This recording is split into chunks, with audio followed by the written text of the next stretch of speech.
Rečenice u kojima work ne znači raditi. Za bolji prevod i razumijevanje. Prije nego što počnemo, nemojte zaboraviti da kliknete na crveno dugme subscribe kao i na malo zvono pored toga, jer time dobijate obavještenja o svim našim novim objavama. Dakle, da vidimo kada se work upotrebljava u rečenicama, ali pritom da ne znači raditi. They think you are out of work. Out of work je zapravo fraza koja znači biti nezaposlen. Dakle, out of work, biti nezaposlen. Tako je prevod, oni misle da si nezaposlena. Naravno, sve zavisi kome se zapravo obraćate. Naravno, ako se obraćate nekom čovjeku, bilo bi oni misle da si nezaposlen. Yes, I am currently out of work. Da, trenutno sam nezaposlena. They think you are out of work.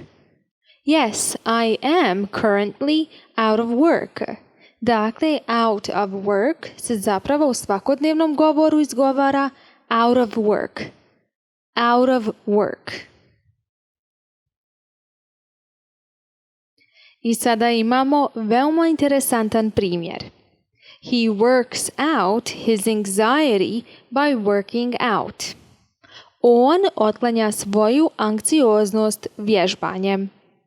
Dakle, mi prije svega moramo upamtiti da frazalni glagol work out najčešće znači da rješavamo nešto. Dakle, ili želimo da nešto uspije ili da jednostavno poradimo na otklanjanju nekih teškoća, problema kao što je anksioznost.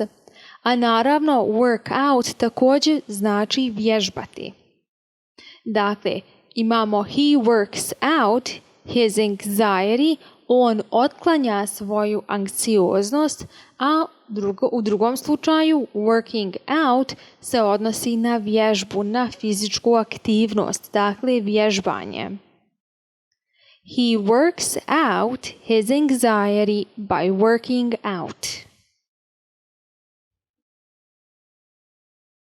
I sada imamo još primjera sa frazalnim glagolom work out. Naravno, u ovom slučaju work out se odnosi na fizičku aktivnost, na vježbanje. Where do you work out? Gdje vježbaš? I love to work out at the gym. Volim da vježbam u teretani. Ili jednostavno, I work out at the gym. Vježbam u teretani. Where do you work out? I love to work out at the gym. I sada prelazimo na frazu work of art. Work of art znači da je nešto umjetničko djelo. Is that painting a work of art? Da li je taj crtež umjetničko djelo? That painting is a work of art. Taj crtež jeste umjetničko djelo. Ono što je bitno za vas jeste da upamtite da kada čujete work of art, da se odnosi na umjetničko djelo. Is that painting a work of art? That painting is a work of art.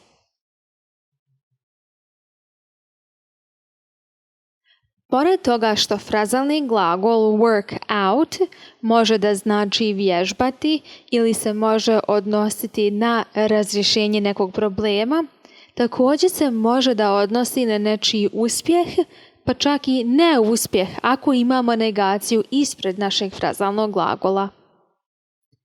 We are not together anymore. We just didn't work out. Nismo više zajedno. Jednostavno nismo uspjeli. Dakle, didn't work out se odnosi na nešto što nije uspjelo. I naravno, ovo je česta fraza na engleskom jeziku. Dakle, morate upamtiti da frazalni glagol work out ima više značenja. Već smo objasnili značenje work out u smislu vježbanja, u smislu uspjeha, ali i u smislu razrješavanja nekog problema. I to je bitno da upamtite, ali i da razlikujete work out kada se nalazi u različitim rečenicama. Naravno da prevod zavisi od smisla ostalih riječi u rečenici i naravno na osnovu tih riječi vi možete da zaključite na šta se zapravo naš frazalni glagol work out odnosi. I da vidimo naše sljedeće primjere. I need to look for work. Look for work je česta fraza na engleskom jeziku, a ne znači gledati za posao, već tražiti posao. I need to look for work. Moram tražiti posao. Nina is not here. She is looking for work in the city. Nina nije ovdje. Ona traži posao u gradu. Dakle, ono što je bitno za vas jeste da upamtite da fraza look for work ili looking for work sve zavisi od vremena koje se upotrebljava. Naravno, is looking ukazuje na to da je u pitanju present continuous. Naravno, present continuous se odnosi na radnju koja upravo sada traje u momentu govorenja.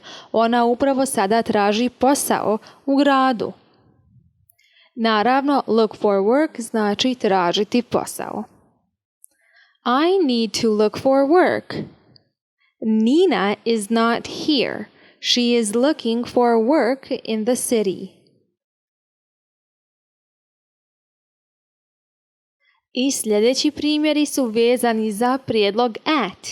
At work se najčešće upotrebljava kada je neko na poslu, kada se radi o tome da je neko na poslu, ali ako imate not at work, to znači da neko nije na poslu.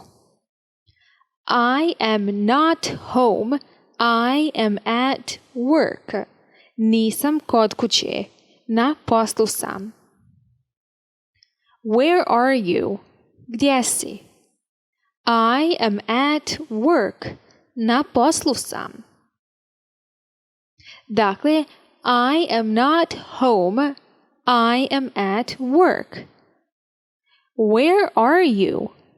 I am at work. I sada imamo četvrto značenje work out. Work out znači da ne razumijete nešto. Jednostavno ne možete nešto da riješite jer to zapravo ne razumijete. Na primjer, I can't work this assignment out. Ne mogu da razumijem ovaj zadatak. S tim u vezi ne mogu da ga riješim. I can't work this assignment out.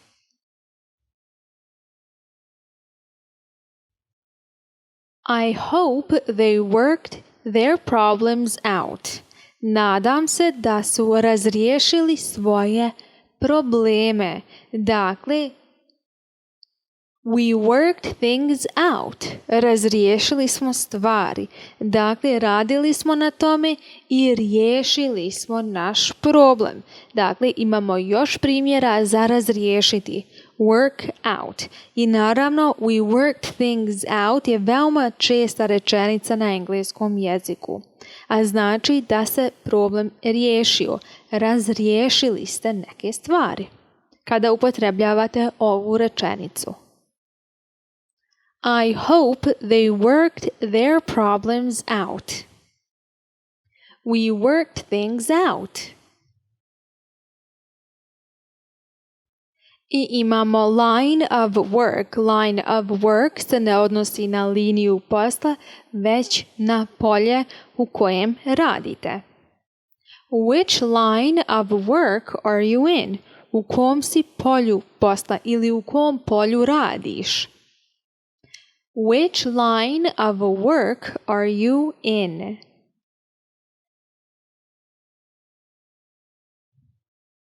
I imamo life's work.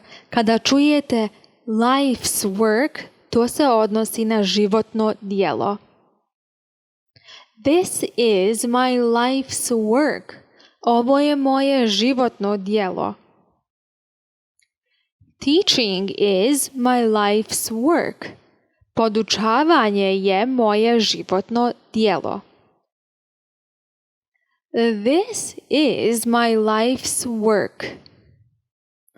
Teaching is my life's work.